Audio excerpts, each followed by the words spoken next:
নমস্কাৰ, মই শৈলেন দাস। এটা নতুন ভিডিঅ'ৰ সৈতে আপোনালোক সকলোকে স্বাগতম জনাইছোঁ। আমি জীৱন যাত্ৰাত আগবাঢ়ি গৈ থাকোঁতে কেতিয়াবা মনটো বেয়া লাগে।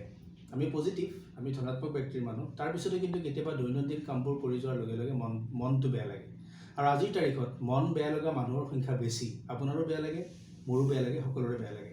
গতিকে এই যে বেয়া লগাটো হয়, কেতিয়াবা যে খন্তেক সময়ৰ কাৰণে মনটো বেয়া লাগে বা এদিনৰ কাৰণে বেয়া লাগে, কেতিয়াবা দুদিনৰ কাৰণে বেয়া লাগে, ইয়াৰ পৰা ওলাই অহাৰ, এই মনটো বেয়াৰ পৰা ভাল কৰাৰ উপায়টো কি এইটো জানিবই লাগিব বা এইটো কাম আমি আমাৰ জ্ঞানত থাকিব লাগিব। নহ'লে দৈনন্দিন জীৱন যাত্ৰাত যদি সপ্তাহৰ 7টা দিনত যদি 4টা দিন আপোনাৰ মনটো বেয়া লাগি থাকে যিকোনো কাৰণত, তেতিয়া আপোনাৰ গোটেই সপ্তাহটো বৰবাদ হৈ যাব, গোটেই সপ্তাহটো অথলে যাব।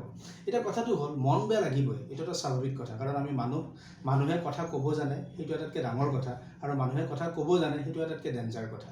গতিকে কথা কেতিয়া, কিমান সময়ত কিমানখিনি কথা ক'ব, সেইটোৰ ওপৰত নিৰ্ভৰ কৰি আমাৰ ভুলবিলাক হয়। গতিকে কম কথা ক'লে ভুলবিলাক কমকৈ হয়, আৰু যেতিয়া ভুল বেছি নহয় তেতিয়াহ'লে মানুহে যেতিয়া আত্মসমালোচনা কৰে তেতিয়া মানুহে দুখ নাপায়। আৰু যেতিয়া মানুহে আত্মসমালোচনা কৰিলে দুখ নাপায় তেতিয়া মানুহৰ মনটো বেয়া নালাগে।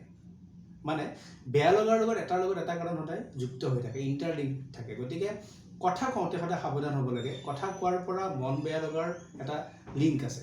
গতিকে আপুনি যেতিয়া বন্ধুবৰ্গৰ লগতে হওক বা আপুনি বিভিন্ন অফিচিয়েল কাম কাজৰ লগতে হওক বা সামাজিক স্থানতে হওক কথা ক'ব, তেতিয়া কথা কওঁতে বহুত সাৱধান হ'ব। দ্বিতীয়তে হ'ল, মন বেয়া লাগে কেতিয়াবা বেলেগৰ দুখ দেখি। এইটো সঁচা কথা, আমি আৱেগিক মানুহ।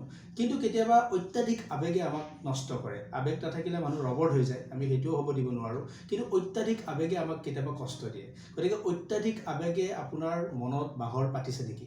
আৰু সেই অত্যাধিক আৱেগৰ কাৰণে আপোনাৰ মনটো বেয়া লাগিছে নেকি? এইটো কথা আপুনি সদায় গুৰুত্ব ৰাখিব। তৃতীয় কথাটো হ'ল অতীত। আমি সকলো কাম কৰিব পাৰোঁ, আমি দুটা কামেই কৰিব নোৱাৰোঁ। অতীতলৈ উভতি যাব নোৱাৰোঁ আৰু সূৰ্যলৈ যাব নোৱাৰোঁ। গতিকে যাব নোৱাৰা কাম দুটাৰ পৰা সদায় বিৰত থকাটো ভাল। অতীতটো কঢ়িয়াই লৈ ফুৰি অতীতৰ পৰা বিভিন্ন কষ্ট আনি বৰ্তমানটো নষ্ট কৰাৰ কোনো যুক্তি নাই। আৰু সেই অতীতটো কঢ়িয়াই লৈ ফুৰাৰ কাৰণে কিছুমান মানুহৰ মনটো বেয়া লাগে। অতীতত যি হৈছিল সেয়া হৈ গৈছে, কিন্তু যি হৈ আছে আপোনাৰ কাৰণে হৈছে, আৰু যি হ'ব আপোনাৰ কাৰণে হ'ব। ভৱিষ্যতটো কেতিয়াও দেখা নাপায়, অতীতটোলৈ ঘূৰি যাব নোৱাৰি, বৰ্তমানটো সত্য। গতিকে বৰ্তমানটো জীয়াই থাকক, আৰু বৰ্তমানটো যেতিয়া ভালে থাকিব ভৱিষ্যতটো নিশ্চয় ভাল হ'ব।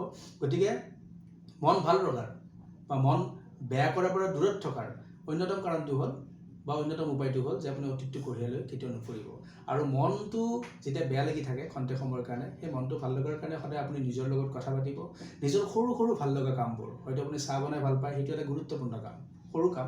হয়তো আপুনি ভাত বনাই ভাল পায়, হয়তো আপুনি কাপোৰ চিলাই কৰি ভাল পায়, হয়তো আপুনি নিজৰ ঘৰটো ভাল কৰি ভাল পায়, হয়তো আপুনি নিজৰ কাপোৰখিনি ইস্ত্ৰি পাতি কৰি ধুনীয়াকৈ সজাই পৰাই ভাল পায়। সেই কামটো কৰক। সৰু সৰু কামবিলাকত গুৰুত্ব দিয়ক। ডাঙৰ কামবোৰ ইতিমধ্যে পৃথিৱীৰ মহৎ ব্যক্তিসকলে কৰি গৈছে। সৰু সৰু কামত গুৰুত্ব দিয়ক, মনটো ভাল লগাই ৰাখক, আৰু মনটো ভাল লাগি থাকিলে সদায় সকলোখিনি ঠিক হৈ থাকিব। ধন্যবাদ।